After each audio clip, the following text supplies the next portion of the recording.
Welcome back. We're continuing the news. In this evening's edition of A Ray of Hope, we highlight one school in Manchester that's on a mission to get fathers more involved in their children's development. Kian Morgan has the details. The boy looks to daddy as a role model. That's the take-home message for fathers at the Richmond Primary School in Richmond, Manchester, dubbed Fathers from the Corners. This get-together was organized by the school with the aim of building and strengthening bonds between fathers and their children. Principal Annie Barrett said the guidance counselor came up with the idea after research found that less than 25% of students had a relationship with their fathers. She said she didn't want to meet the fathers who we are accustomed to seeing. She wanted to meet the fathers who are not in touch any at all. That's when administrators decided to go in search of the fathers of students at the school. Principal Barrett says it wasn't easy. She made calls, some phone hung up in her ears, but she pressed on because we want them on board.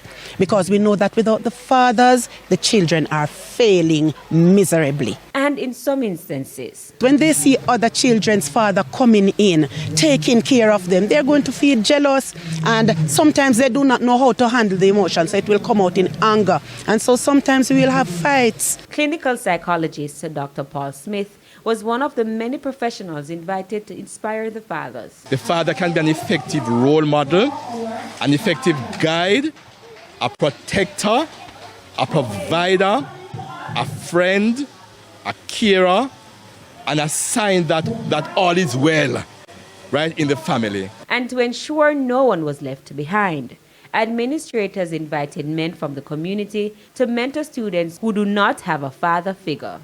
Guidance counselor Roxanne Hutchinson Merchant was satisfied with the turnout. We are going to try to get those who did not turn up to come in, and not only come in today, but to pop up at school to say hi to your child or to have a chit-chat with your child and the child's teacher. And so they can become more involved. This event here teaches us that more fathers need to be more attentive to their child. They're missing something because they were a child before they were a man. And if they read between the lines, they'll understand what I'm saying. If you have to give, show the children that you care. Show them some love. With A Ray of Hope, I am Kian Morgan.